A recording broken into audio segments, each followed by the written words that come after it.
between two people. I don't own any hospital. That's what he uses to try the other party Duale. Mimi hawezi nitisha. Duale, mimi hawezi nitisha. Me, I fear no one.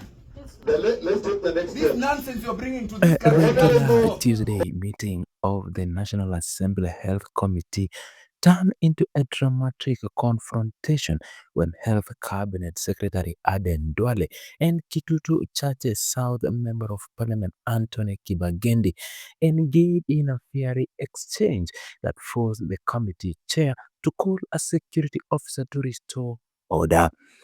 The session at the Parliament buildings in Nairobi was meant to address the serious concerns about how Kenyans are accessing healthcare services under the Social Health Authority. However, what should have been a routine oversight meeting became one of the most chaotic parliamentary sessions in recent memory. Duale had been summoned to appear before the committee to respond to findings in a report that highlighted various challenges Kenyans are facing when trying to access SHA services. The Social Health Authority is responsible for managing Kenya's healthcare coverage system, and the committee had prepared a question based on complaints and issues raised by citizens across the country. The trouble began when the cabinet secretary refused to answer questions from committee members. Duale argued that he had not been given enough time to properly review the document and questioned that the committee wanted him to address. He insisted that parliamentary rules require anyone appearing before a committee to be given adequate notice and time to prepare their response. The healthcare cabinet secretary told the committee that he needed at least 7 days to go through the materials and prepare proper answers.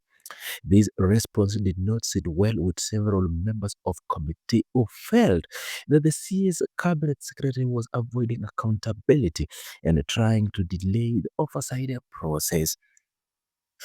MP Kibagendi was particularly vocal in his criticism of the cabinet secretary approach.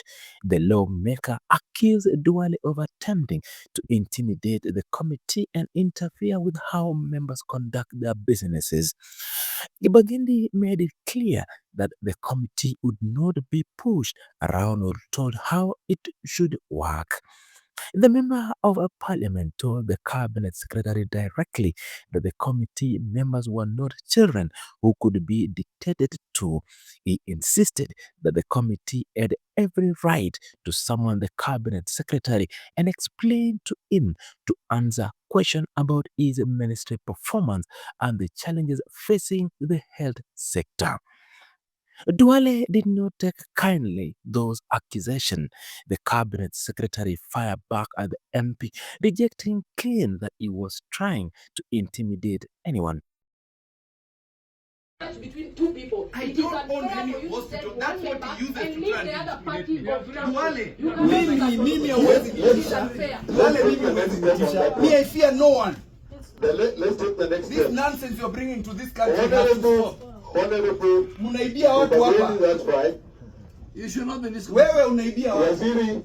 Waziri, Have a chair. proceed You cannot and be saying a read meeting in your parliament. answers and You are now harassing do not our chairman, you are interact harassing directly with members. any other member.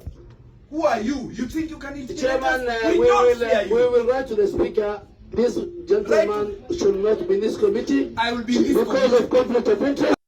He told Kibagendi that intimidation worked both ways, that he could not be intimidated either. The cabinet secretary then made a point reference to hospital in Kibagendi's constituency.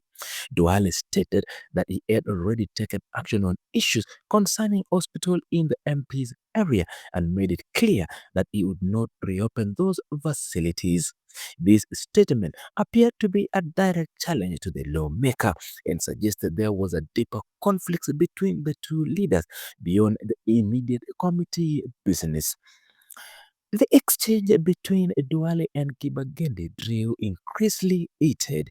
Both men refused to calm down. Their voices rose as they traded accusations.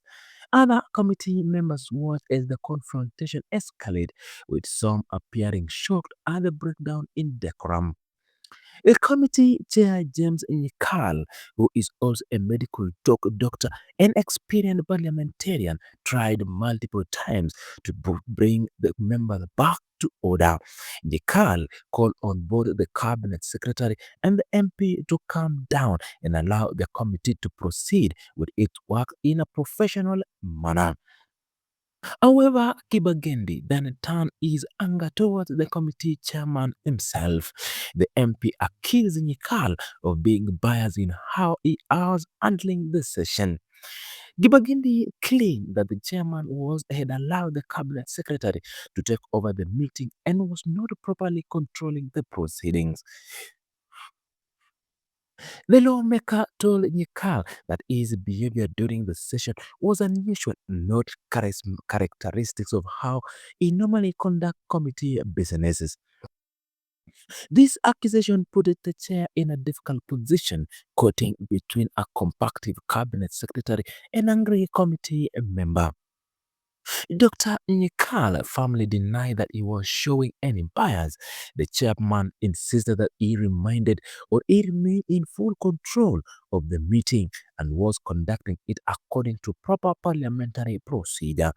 He defended his handling of the session and rejected suggestion that he was favoring the cabinet secretary.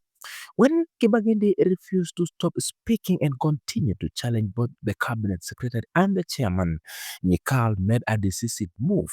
The committee chair ordered the sergeant at arms, who was area and who are security officers responsible for maintaining order in parliament, to escort the MP out of the meeting room. The sergeant at arms moved to remove Kibagendi from the committee room as ordered.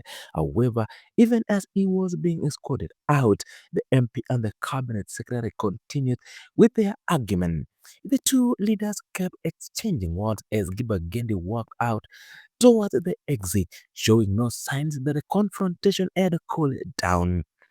Other committee members sat in visible discomfort as they watched their colleague being removed from the meeting. The unprecedented scene left many lawmakers unsettled, as such dramatic removal are rare in a committee proceeding. Even when disagreements occurred, Kibagendi was not only the committee member who had confronted the cabinet secretary during the meeting. Earlier in the session, Nandi woman representative Cynthia Muge had also challenged Duale over his approach to the committee's question. Muge accused the cabinet secretary of trying to dictate how the committee should conduct its oversight work. The woman representative made it clear that the committee had a constitutional authority to summon the cabinet secretaries and hold them accountable for their ministry's performance. The confrontation between Duale and the committee took another serious turn when Kibagendi made allegation about conflict of interest. The MP called for the cabinet secretary to declare a hostile witness, a designation used when someone appeared before a committee is seen as an uncooperative or antagonist. Duale responded to this accusation with a serious threat of his own. The cabinet secretary announced that he would write a formal official letter to the Speaker of the National Assembly. In this letter, he planned to request that Kibagendi be removed from the Health Committee altogether. The cabinet secretary justified this planned action by claiming that the MP himself had a conflict of interest. Duale alleged that Kibagendi had a connection to health facilities that were currently under investigation. This was a serious accusation that suggested that the MP might have a personal interest that could compromise his objectivity on health matters.